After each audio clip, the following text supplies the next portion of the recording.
paddy works on the railway. In 1842 from Hartlepool I moved to Crewe, found myself a job to do, working on the railway. Hello, I've got a new lathe, and this is going to be a sort of an unboxing video, except it's only new to me, so it didn't come in a box, it came in the back of my van. But also you can't do an unboxing video on something as big as this because it's heavy and it would be silly. So this is an unboxing video without a box, and lathe is built and in place. I'm going to try and cut in some other bits of video of me turning on it at various points, and I'm going to try and edit out the camera changes so that you don't get seasick as I move cameras about. But let's see how it goes.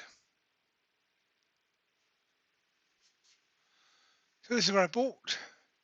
This is Zebrano ZX600 by Mac, 3 horsepower with a bed extension.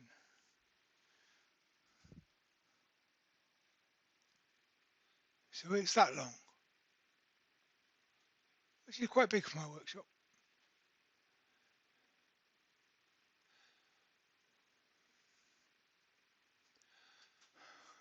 Grab the control box.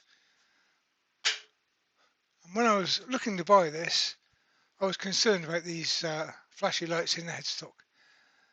Headstock, unusually for a lathe, is plastic. If you look on the Zebrano site, they show you how they tested that plastic for strength, and it's quite impressive. It's pretty strong. But it does give you the opportunity to have a clear window here, so you can see your indexing wheel. We'll come up close to that in a minute. And you can see which pulley you're on, and it's all good. Now the lights. Steady blue means that it's set to the default for the belt it's on. So if I press start, I'm on the second pulley at the moment. That accelerates up to 420 RPM, and I can adjust from there.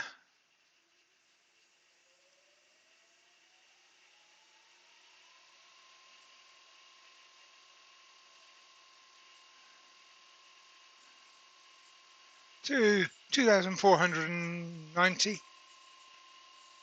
80, thereabouts. Show you on the box. 2480, 90, 80. One of them. There's no load on it, so you expect a bit strange. And notice the lights have changed to red because it's turned on and running. So when you're turning, you've got that red light. Thought it might bother me, but it doesn't actually, so I'll probably just leave it. You press stop. I'm going to put a clip in here, hopefully if I can do it. When you press stop with a heavy load on it, it stops pretty quick. It's got an electronic brake of some sort on there. I don't know how it works, but it does work. Hopefully you're watching that clip as we're talking. And now it's stopped with the speed turned up. You can see the blue light is on but flashing. That means if I press start again,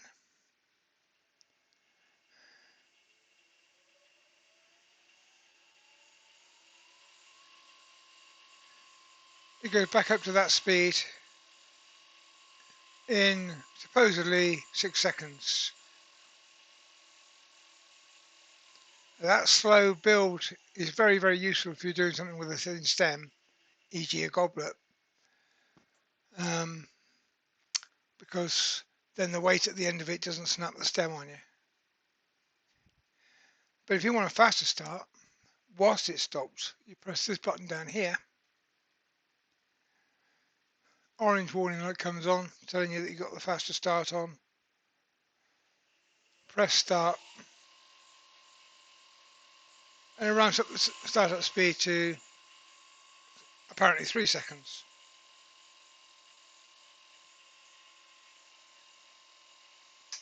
Hit the emergency stop and your red light starts flashing. It stops pretty quick and you've got a flashing green light. And the 2 lights on here are flashing as well. As per usual with emergency stops, you twist it to release it.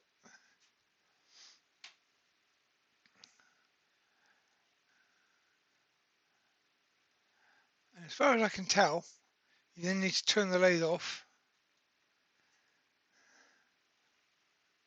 and turn it back on again. But that blue light is still flashing. So in theory, I press start, straight up there. So it's in memory.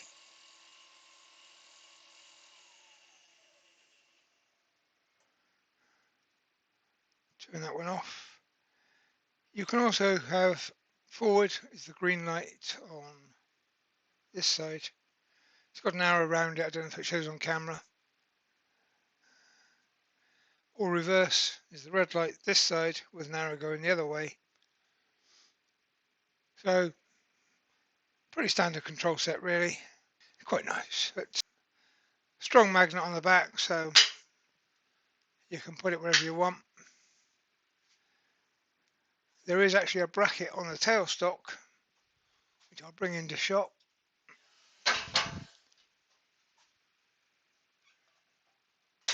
For its normal living position, which is not what I'm used to because I normally keep mine down here on my old lathe, but makes sense because you're behind the workpiece, your controls are behind the workpiece, so it makes sense to put it there and I just get used to that. Okay, if I press the stop button whilst it stopped, the blue light stops flashing. That means it's set back to its default speed. So if I press start now,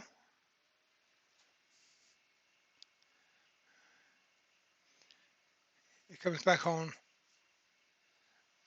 420 RPM on this belt setup. Change the belt, obviously that changes the speed. You open your cover, your light goes green. If the light's green, it's safe. However, I'm old school. I wouldn't change a belt without turning off at the wall, just because that's the way I've been with lathes all my life,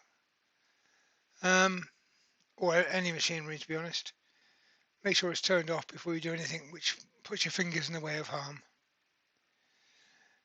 You've also got in here a Tommy bar which allows you to operate the cam to release the headstock so you can slide it, move it, twist it, whatever. Close that again. There is a key to lock it. The guy I bought this off is looking for it, and if he finds it, he'll send it to me. If he does, so I will probably lock it because I do have my grandchildren in here occasionally, and yeah, it's just a safety feature. Here's the little gizmo I just mentioned. It's a pin on a spring, and this is adjustable. It wasn't quite right when I first got this lathe. I've adjusted it, it is now right. So, open the headstock. I'm going to break my own rules and do it with it turned on. But the green light is on, so it's safe. Loosen the cam, and you can turn the headstock.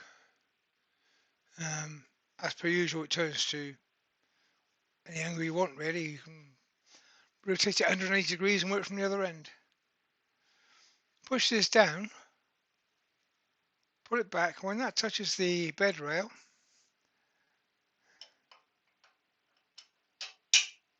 tighten it up, and that should now be lined up. I've tested this earlier, adjusted it to make it line up perfectly, and it does. You move the headstock a few times, bring it back in, and every time it's lined up, which is pretty good. Adjustable feet. These are quite good ones actually.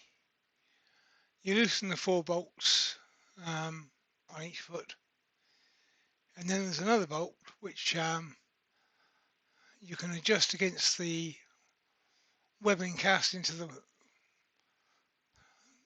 leg portion, which will jack up or lower the lathe. I'm quite tall, so I've got it jacked up. You could, of course, always use blocks underneath. That's what I did on my old lathe. But this is neat and it's nice and it works. And I did the adjustment on my own with nobody to help lift the lathe up, no car jack involved, or any of the other tricks that I've had to use in the past. But yep, it works. You've got about 2 inches of adjustment there, and this can also be used to level it if your floor isn't level. Mine's a concrete floor, it's pretty solid, pretty level, and the lathe is now set to be perfect in spirit level in every direction and the right height for me. As you would expect, tailstock is quite a chunky piece of metal. It's got this nice bracket, piece of steel that the control box can stick to. And in here, there's 2 holes for your live and drive centers. I use stebs, so they're in there. There's also a pin here which the key to the headstock is supposed to fit onto. As I said, I haven't got that yet. When I get it, I'll put it there.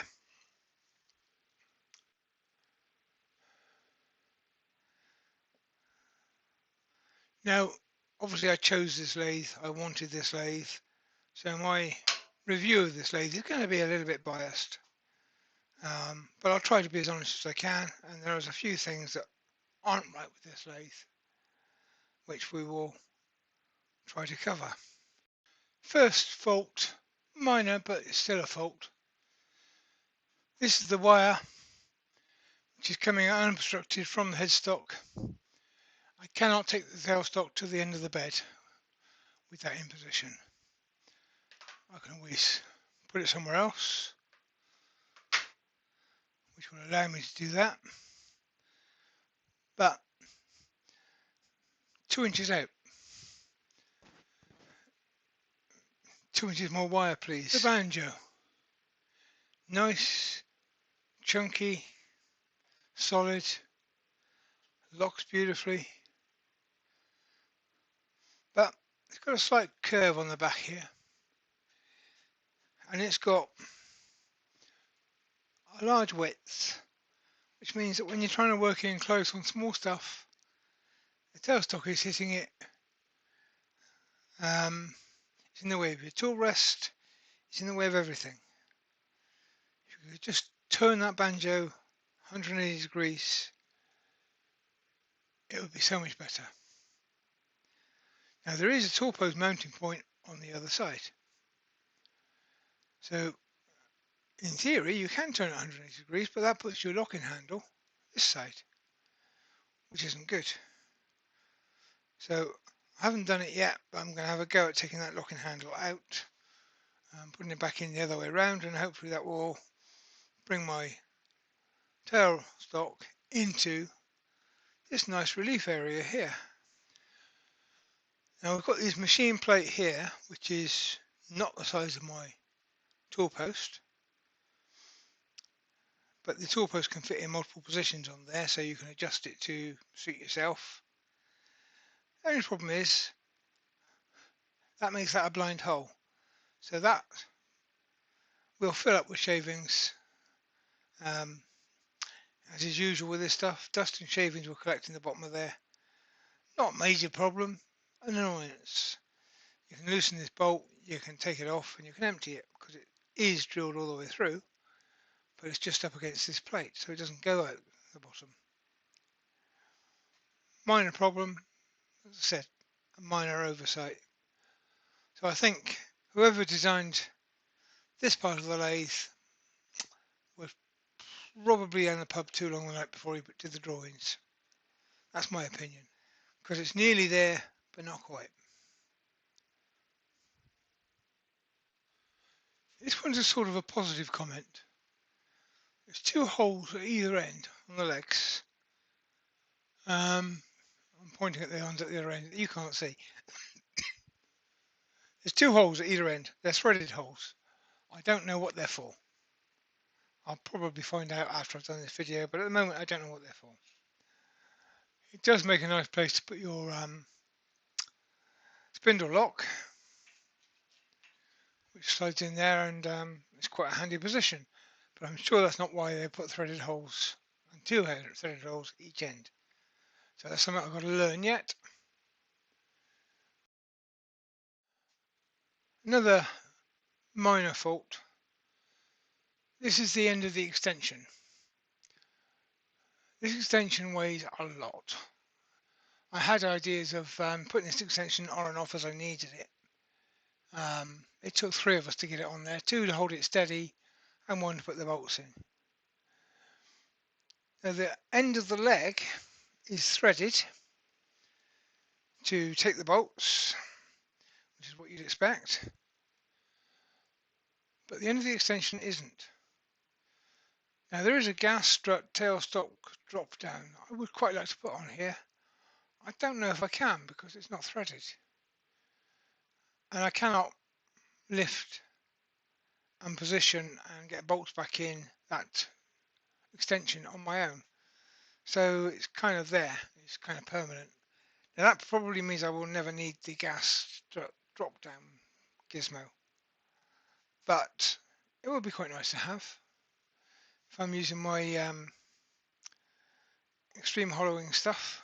Then I often work off the end of the lathe, so I've got a 4-foot handle on that beastie, so if I'm doing a deep piece then I can be stood right at the back of the lathe. So dropping the tailstock down would be quite nice.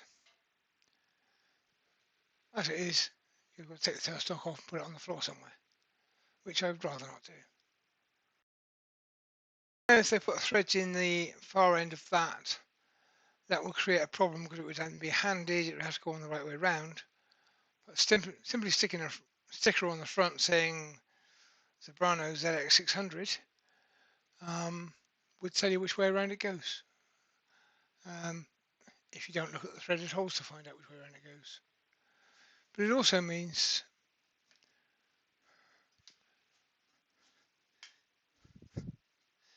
you have this safety stop to stop the tailstock from sliding off the end and crashing to the floor. I can't use it because there's no threads. It would be nice if we could use it. I said minor, but easily solved as well. Back to positive, because you know positive is good. I said I bought this lathe because I wanted it, and I'm loving it. It's a grand lathe. Indexing. Now normally your indexing is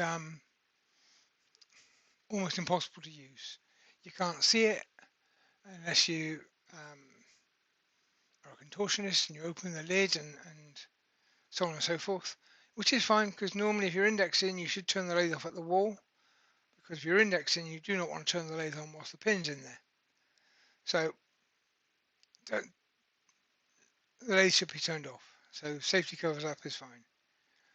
But in this one you have a little window here in the plastic cover, and I can see that that's number 1 showing. I then drop the pin in the top, wiggle it so that it's in place. That is now locked, and I'm on number 1 hole. If I want to do, it's a 24 hole by the way. So if I want to do 12, I'll just get number 3 in the camera, in the window rather. Put the pin back in, and my indexing is very easy to use. So that's a plus. That's a plus. Now I've only had this for a week, and I've had life to live as well. So other things have been going on. So I haven't done a great deal with it. I have made some bowls, I've done some coring, I've made a goblet, and some other bits and pieces. And although I'm not great at editing videos, I will try to edit those into this video so they will just show up at very random points. I was very, very impressed with the stability of this lathe. Not surprised because of the weight of it. My van struggled to get this home. So I wasn't surprised, but I was very impressed with the stability. I put an unbalanced piece on there and ran the speed up, and I took the speed far beyond what you would normally do with a piece of unbalanced like that. Standing in a safe place, obviously, just to see what happened, and it was rock solid. I had a piece of 14-inch by 10-inch on there at one point, and I was up over 1,000 RPM, and it wasn't balanced, and the lathe didn't move. So, impressed, as I knew I would be. I bought this lathe having used the 2 horsepower version of it a couple of times. It's the same but a bigger motor, basically. I like it. There's a couple of things that are slightly adrift, but that's the same with anything you buy, isn't it? There's always something that you look at and you think, well, could have done that better. But it's minor. Everything I've found wrong with it has been documented here. None of them are important, really. They can all be worked around. Would I recommend it? Yeah, of course I would. It's a great lathe. So highly recommended. I'm looking forward to a good future with this lathe, and I should be using it for many years to come. This is my 3rd ever lathe. The Myford Maestro that I started out with was a great bit of kit. It had its shortcomings. Mostly it was pressed steel frame, so when you start to get a bit ambitious, I think the most ambitious thing I did on that was a 24-inch long, 10-inch diameter set of mushrooms that a guy was using as knockdown skittles for his driveway, so that if he hit one of those, he stopped before he hit the wall. That stressed that lathe out quite a lot. It would have been fine on this one. Then I had the 406 for many years, and well, you've seen me using the 406 on YouTube many a time. And lovely lathe, absolutely fantastic lathe. Can't fault it at all. Did I need this lathe? Was there anything the 406 couldn't do? No. Anything I wanted to do, the 406 handled perfectly. I had the bay extension on that as well. It could have been a couple of inches longer, but only once or twice in the entire time I had it when I was sort of stretching for length. I turned with the headstock and tailstock sort of half on and half off the lathe to make things fit. You have to be a little bit careful. But I could have put another extension on it if I wanted to. So I said that was a couple of times in all the time I had it that I felt it slightly constrained. 508 would have solved that problem anyway. Reason for buying it? Because I can. I can't have a Vic Mark because I don't have the access to get a one-piece lathe into my workshop. The lathe has got to come apart to get past the house and down to the bottom of the garden. And this is the next one behind it on the list. So until I move house, this is my lathe. I will look after this lathe. I will keep this lathe running sweet as I can, and it will look after me for many years to come, I'm sure. But that's it. If you enjoyed this video, please give it a thumbs up, and if you're not subscribed to me, please subscribe.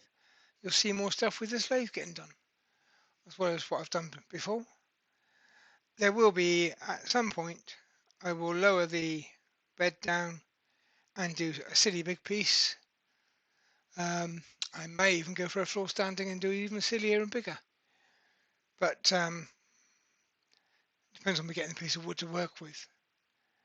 But at some point I will stress this lathe out, and I've done it with every lathe I've had, which is only 3 as I've said. But it's nice to stress a lathe out and see what it can do. And you don't want to do it every day, but it will be done. And it'll be on YouTube whenever I do it. And lots of other stuff will be done on YouTube. Probably very small stuff, 1/2 inch long, 2 inch diameter. That'd be it. But who cares? Got a great lathe, and I can turn small stuff on a big lathe. I can't turn big stuff on a small lathe. So I'm a happy bunny. Thanks for watching. Cheers for now.